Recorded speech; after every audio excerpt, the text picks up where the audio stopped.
The Man in the Crawl Space. I used to live in a small two-bedroom house outside Portland, Oregon. Cheap rent, slightly moldy, but it was mine. I moved in, alone, after a bad breakup, and tried to convince myself I liked the quiet. The house had a crawl space beneath the floorboards, one of those low, dusty places with uneven dirt and rusty pipes. I never thought much of it until I started hearing noises. It began with small things. The creak of wood when I wasn't walking, dull thumps like something shifting underneath. I told myself it was the house settling, but then I started waking up at night to breathing, not my own. Shallow, wet, directly beneath my bed. I once got up at 3 a.m. and pressed my ear to the hardwood, and I swear to God, I heard whispering. Not words, just the shape of sound, like someone trying to talk but having no mouth. I called pest control. They checked the crawl space and said there was no infestation, no animals, nothing. But when I looked into the report they left behind, I noticed something odd. A line that said unusual insulation patterns, possibly man-made. 2 weeks later, my keys went missing. Then my shoes. Then my entire set of cutlery. I assumed I was just tired or distracted. Until I found the fork, stabbed upright into the vent grate under my bed. That's when I bought a camera, a cheap night vision setup from Amazon. I set it up in the corner of the room, facing the crawl space hatch. I didn't sleep much that night.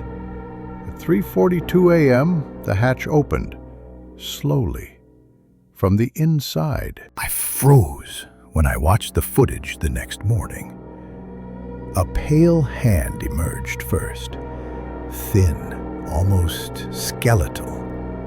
Then a head, bald, wet, eyes reflecting the camera's IR light like an animal.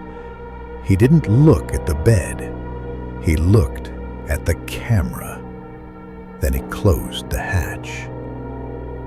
I didn't call the police. I don't know why.